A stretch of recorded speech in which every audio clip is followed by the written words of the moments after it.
سلام، خیلی مخلصیم. خوبید رفقا؟ خوشید؟ خرمید؟ سرپنجه و سرسلامت در کنار خانواده مهربونتون. امیدوارم همچون کوه استوار باشید. امروز اومدیم تو این ویدیو براتون پاناکوتا بزنیم. چه پاناکوتایی؟ همچین پاناکوتایی و کف رستورانای ایتالیایی تو خود ایتالیا هم بهت نمیدن.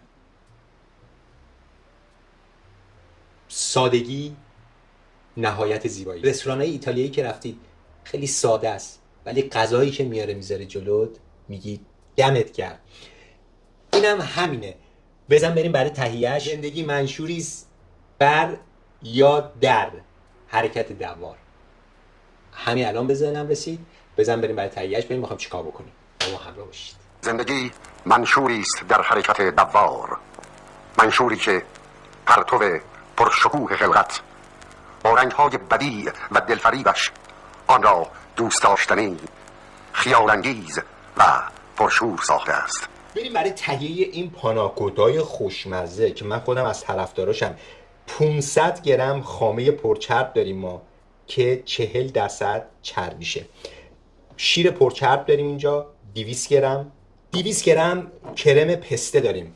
کرم پسته رو ما داخل ویدیوهامون درست کردیم، لینکش رو میذاریم تو قسمت توضیحات و شما میتونید برید استفاده بکنید، بزنید و داخل این پاناکوتای خوشمزه به کار ببرید. 60 گرم شکر، 40 گرم آب، 8 گرم پودر ژلاتین و 1/8 قاشق چایخوری وانیل تازه من استفاده میکنم. اگر خواستید از اسانس وانیل استفاده بکنید، 1 قاشق چایخوری از این آبکیاش استفاده بکنید، اونم خیلی خوبه.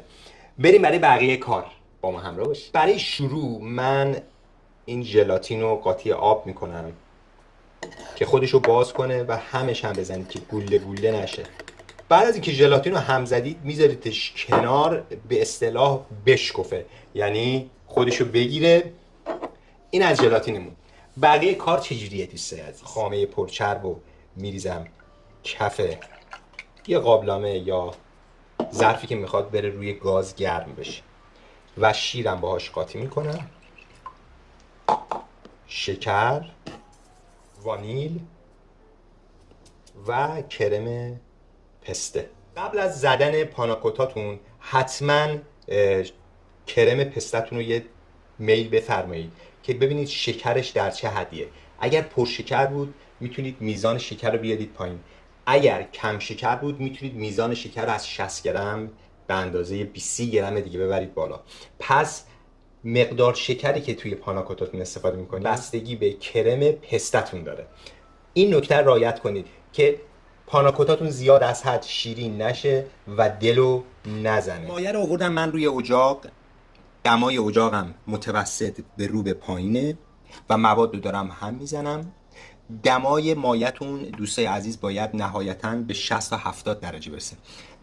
اشخاصی که خانم آقایون خوشگلی که از این ترمومترها ندارن و نمیدونن 60 تا 70 چند درجه است، مایتون به ریزقل نرسه، فقط یه بخاری از روی پاناکوتاتون مایتون بزنه بالا. این میشه دمای 60 تا 70. یا اینکه انگشتتون رو بکنید داخل مایه تا 2-3 ثانیه احساس گرما کردید و نتونستید دستتون رو نگه دارید، اون مایه 60 تا 70 درجه است. 70 درجه است. تا اون زمان کافیه. بیشتر اگر بمونه قل بزنه مایتون خراب میشه، روغن پسته و خامه جدا میشه از مایتون و مایتون خوشگل نمیشه. این نکته هم توجه بفرمایید. وقتی که به 60 رسید دما، من زیر اجاق رو خاموش میکنم. حتما زیر اجاق رو خاموش کنید. زیر اجاق خاموش کردید، ژلاتین رو به همین سادگی بندازید توی مایتون و مایتون رو شروع کنید هم زدن. ژلاتین من داخل مایه حل شد، میریزمش توی ظرف دیگه که بتونم از این بیل بیلک‌ها داشته باشه، بتونم راحت انتقالش بدم به هر ظرفی که دوست داشتید. اینم از مایم. من شروع میکنم ظرفای پاناکوتامو پر کردن. شما از هر ظرفی که خواستید میتونید استفاده بفرمایید.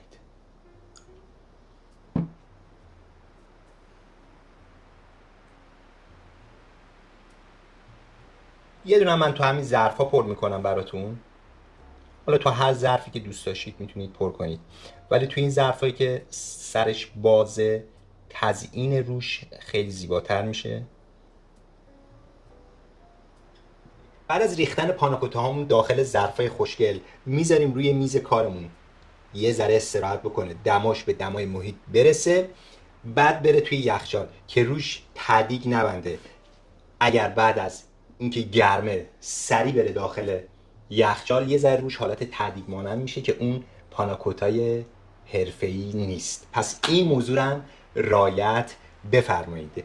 براتون روش یه شگفتانه دیگه داریم که باید پاناکوتاهامون سرد بشه، شگفتانه روش هم براتون توضیح بدیم.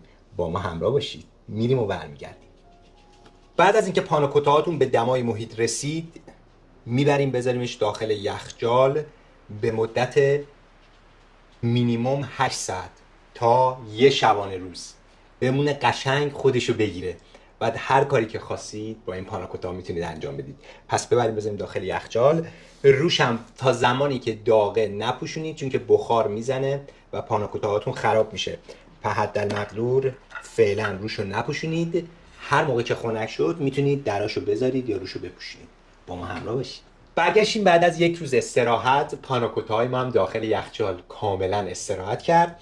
برای تزیین روش ما یه قولی به شما دادیم، گفتیم عمل کنیم. چشم. اینجا من 150 گرم خامه دارم، خامه پرچرب.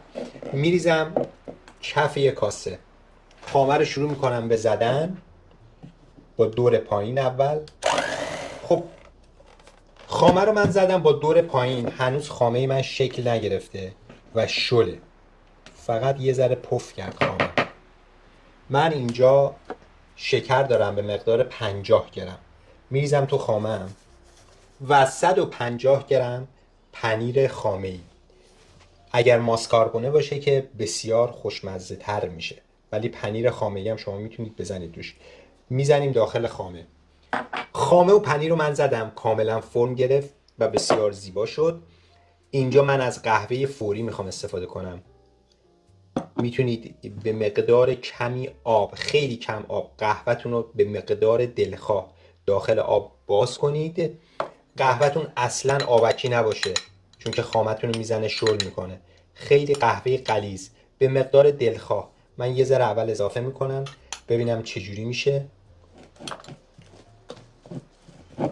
از اینجا به بعدم دیگه من با لیسک هم میزنم، چون که اگر بخواید با ماشین همه رو هم بزنید خامه شما تبدیل به کره میشه.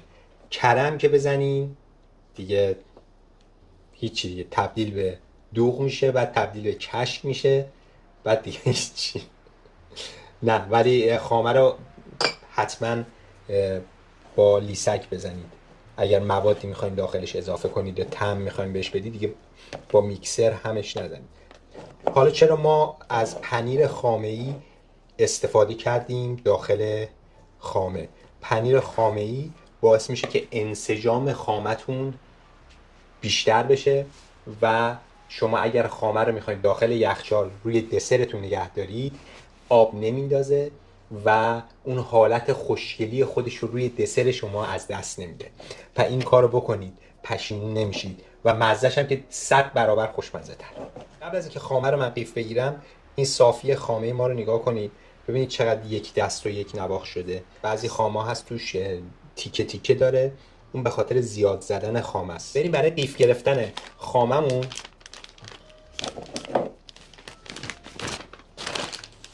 خب اینم از پاناکوتاهای ما، چه سطح صاف و خوبی به خودش گرفته. اینم از مدل لیوانی که ما زدیم. اینم از مدل زعفرونی که زدیم، دولایه است. زعفرونی زیرش پسته. با همین رسیپی شما میتونید مقدارش رو کم بکنید و روش رو زعفرونی بگیرید، زیرش رو پسته. البته باید بذارید یک سری این سرد بشه بعد روش رو زعفرون بزنید. میشه گفت دسر ایرانی هم حساب میشه، پسته زعفرون. بریم برای تزیین پاناکوتامون. شما حالا هر مدلی که خواستید میتونید پاناکوتاتون رو تزیین کنید به هر صورتی که خواستید. یا تزیین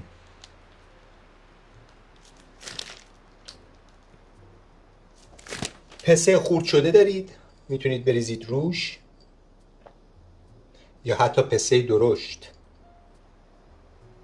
واسه آقایون خانمایی که تو کار کافی شاپ و رستوران‌های ایتالیایی دارن، این دسر خیلی جوابه. خب بریم برای تست این پاناکوتای خوشگلمون.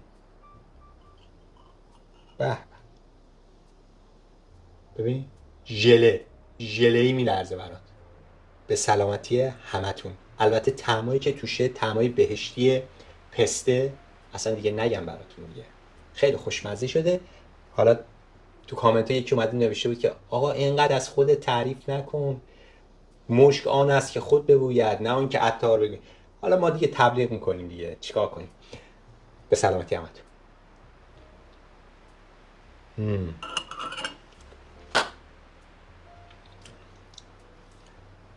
خانم فیلم بعدش شرکت که اینم بشکافم براتون. به به جونم به این پاناکوتا. به سلامتی. یعنی اگر این پاناکوتای تنها 100 باشه، این کرمی که ما روش زدیم اینقدر طعمش بالانسه با این طعم پسته که میشه 1000. خیلی خوشمزه شده، خیلی. حتما تو خونه هاتون درست کنید. بازم به سلامتیتون. سیخ به تنم مو شد. امیدوارم که تو خونه هاتون درست کنید، لذتش ببرید. لایک و سابسکرایب یادتون نره. کامنت هم برام بنویسید. لایک قشنگه رو بزن، سابسکرایب هم بکن.